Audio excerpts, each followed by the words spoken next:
Level 1, the candidate.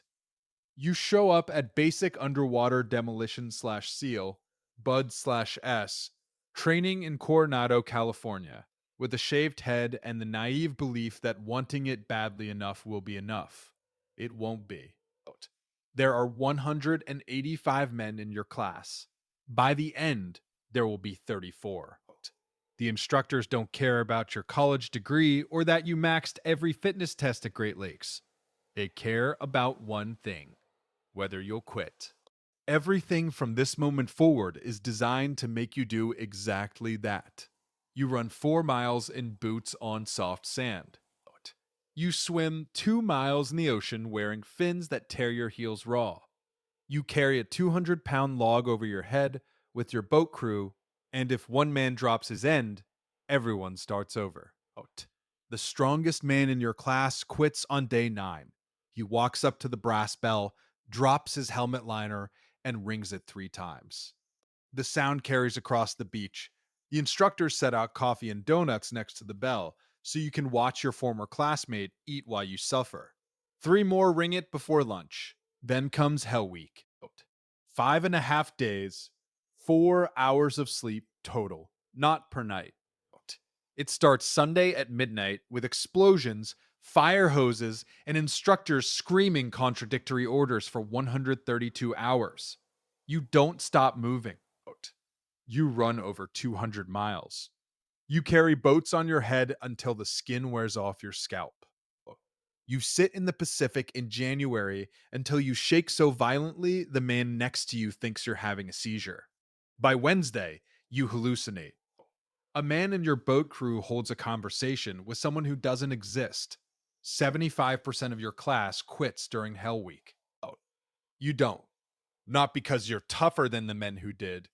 Some were stronger, faster, better. They quit because their minds told them to, and they listened. You didn't listen. That's the only difference. Level 2, the new guy. You graduate Bud slash S. You complete SEAL qualification training, 26 more weeks of combat diving, land warfare, and demolitions. You finally earn your Trident pin, the gold eagle clutching a trident, an anchor, and a flintlock pistol.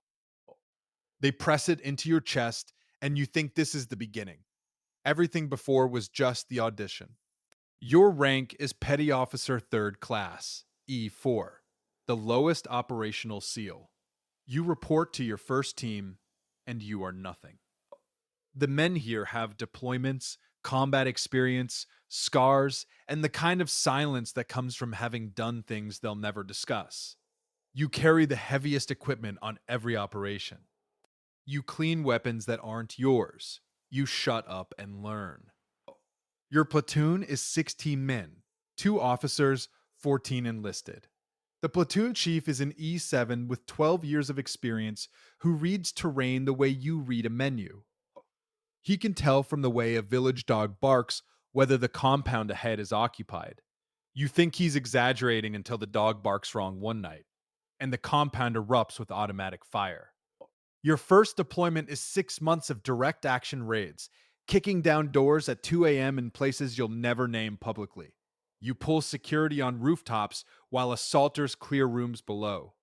You hear gunfire and shouting, then silence, and you wait for the radio call that tells you whether everyone is still alive. Your first firefight lasts 11 minutes. It feels like 11 hours. Rounds snap past your head, and you realize the sound isn't a crack, it's a miniature sonic boom from a bullet close enough to kill you if you'd been 6 inches to the left. After the firefight, your hands shake for 20 minutes. The chief sees it and says nothing. His hands shook once too. They stop shaking around the 3rd deployment. That's also when you stop calling home every night because talking to your family feels like translating between 2 languages you no longer speak equally. Level 3, the operator. E5, Petty Officer 2nd Class. 2 deployments behind you, and you're starting to understand the rhythm. The workup cycle is 18 months of training before each 6-month deployment. The monotony of range time means firing thousands of rounds per week until reloading becomes unconscious. Every SEAL picks a skill set that becomes their identity within the platoon. You specialize, you become the breacher, the man who opens doors. Sometimes with explosives, sometimes with a ram, sometimes with a shotgun loaded with breaching rounds. You learn exactly how much C4 it takes to blow a hinge without killing everyone on the other side. The answer depends on the door, the frame, the material, and the standoff distance. Get it wrong, and people die. The third deployment changes you. Your team extracts a high value target. Intelligence says he's alone. He isn't. There's a woman and two children in the back room. The target pulls a child in front of him while reaching for a weapon. Your teammate takes the shot because there is no other option. The round passes inches from the child's head. The child is unharmed physically, but you think about that qualifier for months. Each deployment blurs into the next. Different country, different language, same mission. Find the target, fix his location, finish him. The men beside you rotate, get injured, get promoted, or get out. The work stays the same, but you start to notice the work is changing you in ways you didn't anticipate. You're better at violence and worse at everything else. You can clear a room in 3 seconds, but you can't sit through dinner with your girlfriend without scanning every entrance and cataloging every face. She asks if you're okay. You say yes, because that's what you've been trained to say, because the truth requires explanations you're not authorized to give, and because it involves emotions you're not sure you still have access to. Level 4. The Senior Operator. E6, Petty Officer First Class. Leading Petty Officer of your platoon. You're responsible for the junior guys now. The new guys remind you of yourself 6 years ago. Eager, undertrained, convinced they're invincible. You were the same way, but you know better now. You've been to enough memorial services. You've carried enough flag draped coffins. You've seen what happens when eagerness outpaces judgment. An operator in your second platoon took a corner too fast during a raid and caught a burst of automatic fire in the chest. His plates stopped most of it, but one round found the gap under his arm. He bled out in 4 minutes while the medic worked and the rest of the team finished the clearance. The mission doesn't stop for casualties. Not until the building is secure. He was 24. You run the platoon's daily operations now. Training schedules, equipment maintenance, readiness reports, the paperwork nobody imagines when they think about being a SEAL. For every hour of combat, there are 1,000 hours of preparation, gear lists, intelligence briefings, rehearsals, comms checks, medical inventories. You become an administrator who occasionally kicks down doors, and the transition is disorienting. You joined to be a warrior. You're becoming a manager. But you understand why it matters. Preparation keeps people alive. Place that skip steps, lose men. Your body shows the mileage, knees creak from thousands of parachute landings. Your back aches from years of carrying 80 pounds through mountains, deserts, and urban rubble. Hearing is diminished on the left side from a breaching charge that detonated too close. The VA will rate this someday. Right now, there's another deployment on the calendar. You tape your ankles, swallow ibuprofen like candy, and tell the corpsman you're fine. Everyone tells the corpsman they're fine. The corpsman knows you're all lying. Level 5. The Chief E7, Chief Petty Officer. The most important rank in the SEAL teams. Ask anyone, and they'll tell you the same thing. Officers plan operations. Chiefs make them work. You're the platoon chief now. 16 men under your direct leadership. The platoon commander is an O3, a lieutenant. He is younger than you by 4 years and less experienced by a decade. He graduated from Annapolis. He's smart, motivated, and well educated. He's also never been shot at. You have, dozens of times. Your job is to turn his plans into reality without getting anyone killed and without making him feel like you're running his platoon, even though you are. This is the delicate balance of the chief. You lead by experience, not rank. When his scheme of maneuver will get the rear element caught in a crossfire, you pull him aside and explain quietly. He listens because junior officers who don't listen to their chiefs make the news for the wrong reasons. Your seventh deployment is a nighttime raid on a compound where a bomb maker operates. His devices have killed 14 Americans in 6 months. You've briefed your team using photos of the fallen as motivation. The intelligence is solid. The plan is sound. Everything goes wrong anyway. The entry point is barricaded.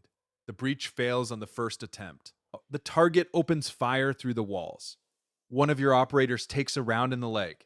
Femoral artery nicked. Blood pooling fast.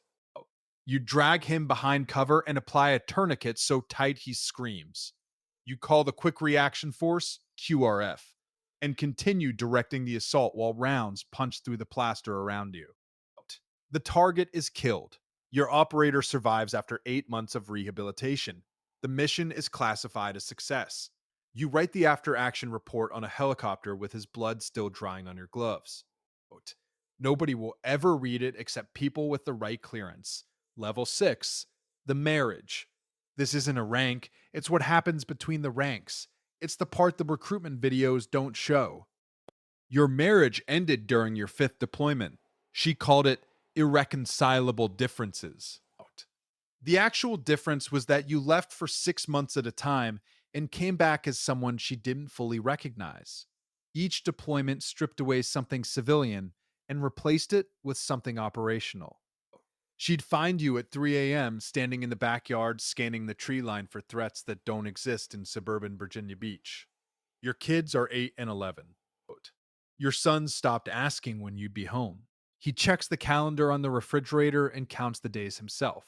Your daughter drew a family portrait in school. You're not in it. Not because she forgot, but because her teacher asked her to draw the people who live in her house, and you don't. You live in team rooms, safe houses, and aircraft. You keep the drawing in your locker. You look at it before every deployment, and it hurts in a way that bullets never have. You've been shot at in 7 countries, and none of it produced the specific ache of knowing your daughter doesn't count you as someone who lives in her world. The men around you carry the same weight. Divorce rates in the SEAL community hover near 90% by some estimates. The men who stay married are either lucky, married to someone extraordinary, or both. The rest accumulate ex wives, child support, weekends that never feel long enough, and phone calls from deployment that arrive in the wrong time zone and always end with someone crying. This is the price. It doesn't appear on any citation or promotion board, but it's the cost that breaks more operators than combat ever does. The bullets you can train for. The loneliness you can't. Level 7. The Senior Chief E8. Senior Chief Petty Officer. There are fewer than 2,500 senior chiefs in the entire Navy. In the SEAL community, it's a fraction of that. You've been selected by a board of master chiefs who reviewed every evaluation, every deployment, every commendation, and every failure in your career. You made the cut. Most don't. You're the operations senior chief for an entire SEAL team now. 4 platoons, 64 operators, plus support staff. You coordinate training cycles, deployment schedules, and equipment across the command. You're the bridge between the commanding officer's intent and the platoon chiefs who execute it. When the CO wants the truth, not the sanitized briefing version, he comes to you. You deploy less now. When you do, you stand in tactical operations centers watching drone feeds of raids you would have led 5 years ago. You feel something unexpected. Envy. You miss the simplicity. Door. Breach. Clear. Next room. Now, everything is meetings, logistics, and risk assessments written for people in Washington who have never heard a shot fired in anger. You've started attending funerals for men who didn't die in combat. Suicides. 4 in the last 2 years from your extended community. One was a man you mentored from his first platoon. You taught him sniper wind calls. You stood beside him at his wedding. He sounded fine 3 weeks before he died. He even laughed about something his kid did. You believed him because believing was easier than asking the harder questions. The questions you avoid because you're afraid of what the answer will require you to do. You attend the memorial, and his mother looks at you like maybe you're the someone to blame. You don't have answers. You just show up because showing up is what chiefs do. You've been doing this for 20 years, and the funerals are getting heavier, not lighter. The ones that weren't combat are the ones that haunt you most. Level 8, the Master Chief E9, Master Chief Petty Officer, the highest enlisted rank in the United States Navy. You are the Command Master Chief for a naval special warfare group, thousands of operators and support personnel across multiple teams. You're the senior enlisted advisor to a rear admiral. Your job is to be the voice of every enlisted SEAL in the command. You sit in Pentagon briefings where decisions are made by people who've never put on body armor. You testify before oversight committees using language that is carefully honest and strategically incomplete, because that is how the game is played at this level. You sign condolence letters. You review after action reports, looking for the line between acceptable risk and recklessness. You sit in living rooms with Gold Star families and look at photographs of men you sent into situations where dying was a realistic outcome. Sometimes a mother asks if her son suffered. You tell her he didn't. You don't always know if that's true. You shake hands with senators who voted for the wars and smile, because political support requires smiling at people who will never understand what this costs. Your body is a catalog of damage: two knee replacements, a fused vertebra in your lower back, tinnitus so constant you've forgotten what silence sounds like, a shoulder rebuilt with titanium after a fast rope insertion went wrong on your eighth deployment. You've been in for 25 years. You've been married twice. The first ended because of the job. The second survived because she was a nurse who understood broken people and didn't need you to be whole. She sits with you on nights when the dreams come back. She doesn't ask what you dreamed. She makes coffee and sits beside you until your breathing slows. She is the reason you haven't become one of the statistics you keep attending funerals for. You know this. You tell her sometimes, though probably not often enough.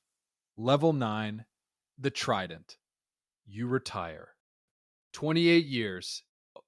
The ceremony is small, held in a team room at the Naval Special Warfare Compound in Virginia Beach.